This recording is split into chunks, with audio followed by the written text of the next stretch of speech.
দেশের উন্নতির সাথে ডক্টর ইউনূস নিজ মুখে বললেন, নবম পে স্কেল বাড়াবে। নবম পে স্কেল আমি জানুয়ারিতেই কার্যকর করব, আমি লিখে দিচ্ছি, এটা কেউ বদলাতে পারবে না।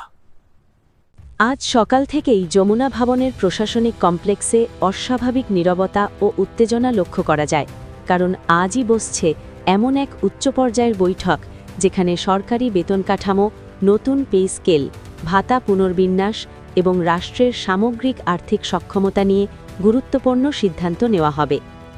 বৈঠকটিকে ঘিরে সকাল থেকেই চারদিকে তল্লাশি, প্রোটোকল এবং গণমাধ্যম কর্মীদের সরব উপস্থিতি দেখা যায়। বৈঠক কক্ষের ভেতরে উপস্থিত ছিলেন প্রধান উপদেষ্টা, অর্থ উপদেষ্টা, ক্যাবিনেট সচিব, অর্থ সচিব, পরিকল্পনা কমিশনের উচ্চপদস্থ সদস্য, বিভিন্ন দপ্তরের সচিবগণ, প্রতিরক্ষা অধিদপ্তরের প্রতিনিধি এবং বাজেট বিশ্লেষকরা। বৈঠকের শুরুতেই প্রধান উপদেষ্টা দেশের বর্তমান সামষ্টিক অর্থনৈতিক বাস্তবতা তুলে ধরেন। তিনি বলেন, সাম্প্রতিক বৈশ্বিক অর্থনৈতিক মন্দা, আমদানি ব্যয়ের বৃদ্ধি, ডলারের অস্থিরতা, রপ্তানি খাতের চাপ এবং বৈদেশিক রিজার্ভের ওঠানামা একসাথে রাষ্ট্রের বাজেটে চাপ তৈরি করেছে। তিনি স্পষ্ট ভাষায় জানান, নতুন পে স্কেল বাস্তবায়ন সরকারের অগ্রাধিকার তালিকায় শীর্ষে থাকলেও অস্থির এই মুহূর্তে পুরো কাঠামো চালু করলে মাসিক ব্যয় কমপক্ষে ৭-৮ হাজার কোটি টাকা বাড়তে পারে, যা উন্নয়ন প্রকল্প, শিক্ষা খাত, স্বাস্থ্য বাজেট এবং সামাজিক নিরাপত্তা কর্মসূচিকে ঝুঁকিতে ফেলতে পারে। এরপর অর্থ উপদেষ্টা একটি দীর্ঘ প্রেজেন্টেশনের মাধ্যমে দেখান গত ৫ বছরে বেতন ভাতার কারণে সরকারি ব্যয় কিভাবে বেড়েছে।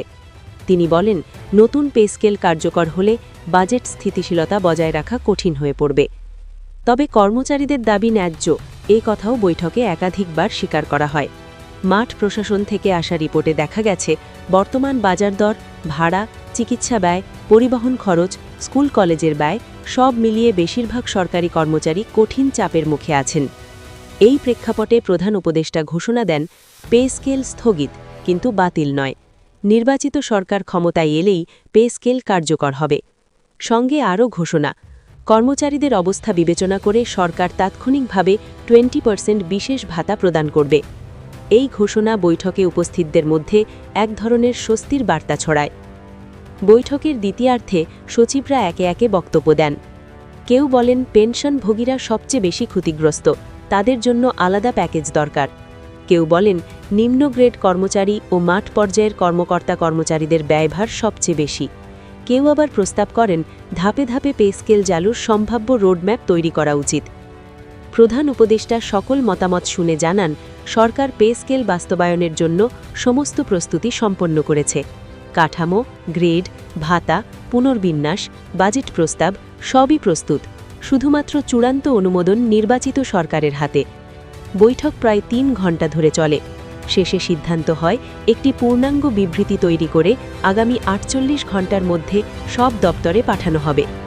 বৈঠক শেষে ভবন থেকে বের হওয়া কর্মকর্তাদের চোখে স্বস্তি ও অপেক্ষার